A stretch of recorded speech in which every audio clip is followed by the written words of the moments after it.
Vamos conversar com o nosso correspondente internacional Luca Bassani na Alemanha. Depois da aprovação da resolução do Conselho de Segurança da ONU, o grupo terrorista Hamas pediu uma emenda à proposta de cessar fogo com Israel na faixa de Gaza, assunto que deve ser discutido com o governo israelense, com os Estados Unidos. O Luca Bassani tem mais informações para a gente sobre o estágio de discussão sobre essa proposta de cessar fogo por pelo menos 6 semanas, né, Lucas?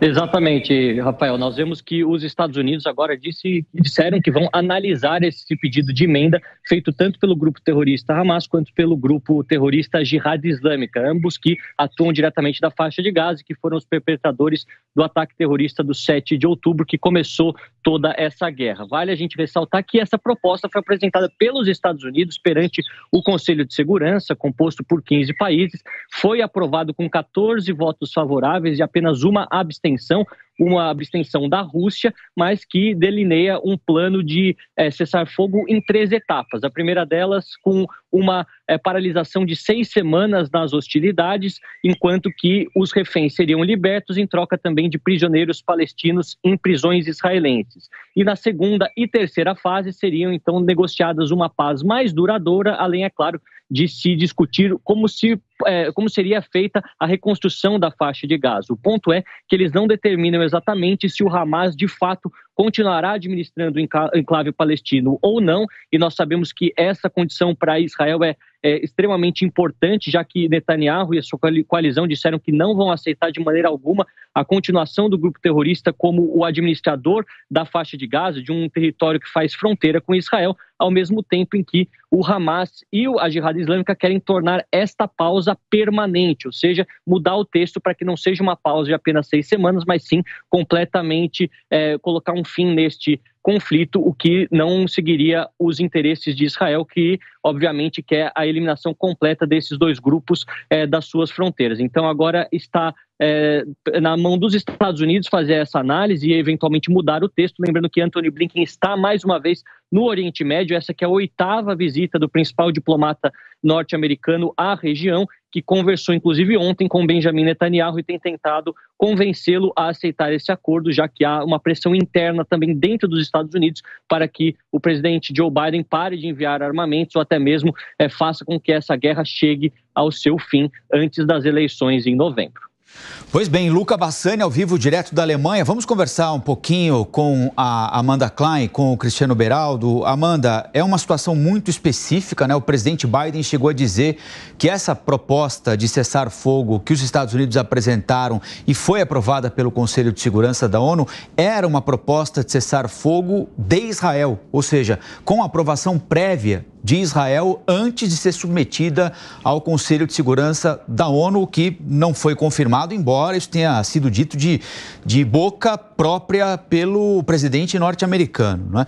O gabinete do primeiro-ministro de Israel sofreu uma baixa importante no fim de semana com a saída do Benny Gantz, que era opositor dele. Se juntaram depois dos atentados terroristas em nome da defesa de Israel.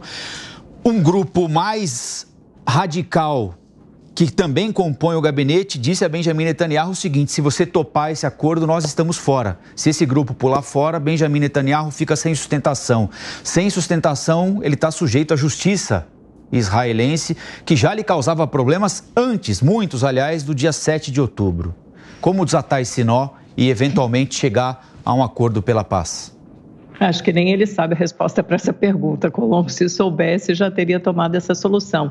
Mas eu acho que você explicou bem o pano de fundo. Como a política externa israelense, a manutenção da guerra interessa a Benjamin Netanyahu, mais do que interessa. Talvez seja a única solução, a única hipótese para a sobrevivência política dele. Ele precisa do apoio da ala mais radical, do Ben-Gvir e de outras pessoas que dão sustentação ao seu governo. Acho que tem 8 cadeiras e sem eles o seu governo não se sustenta, ele cai. E para ter o apoio desses radicais, ele precisa continuar a guerra contra o Hamas e exterminar o Hamas. Esse grupo não está disposto a aceitar nenhum acordo. Ele só aceitou esse acordo porque vê brechas para manter o conflito logo depois, com esse cessar-fogo temporário. O Hamas, que não é bobo nem nada, percebendo essas brechas, quis logo fechar um acordo maior, né, mais abrangente, que envolva um cessar-fogo permanente, porque é lógico que o Hamas tem interesse em continuar mandando em Gaza. A gente tem um conflito de essência aqui, um conflito de fundamentos. O Israel, ou pelo menos o gabinete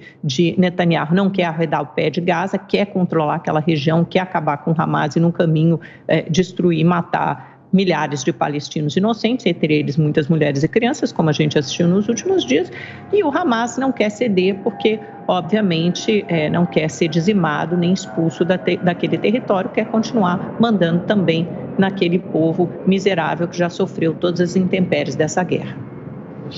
Pois é, a gente está diante de um cenário que desperta sentimentos bastante mais profundos do que esses palpites que a gente vê muita gente dar e fazer protestos com bandeira da Palestina e pedindo o fim de Israel e tal. Pessoas que não fazem a menor ideia da realidade, essa turminha de internet, de rede social, que não conhece a vida real de um país que é gratuitamente atacado.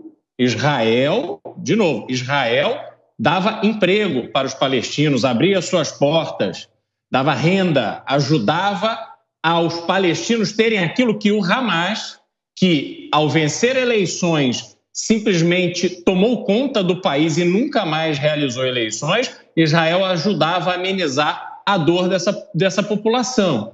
Mas o que Israel teve de retorno? Um ataque onde mais de 1.000 israelenses foram gratuitamente assassinados, mulheres estupradas, crianças degoladas, barbárie na sua forma mais autêntica.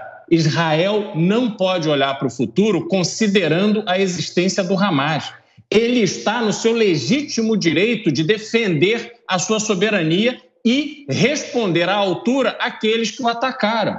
Então, é muito importante que Israel não retroceda e cobre, por exemplo, do Egito que ajude a população palestina, porque até agora o Egito está quietinho de fronteiras fechadas. Não dá para deixar essa culpa toda na conta de Israel, não.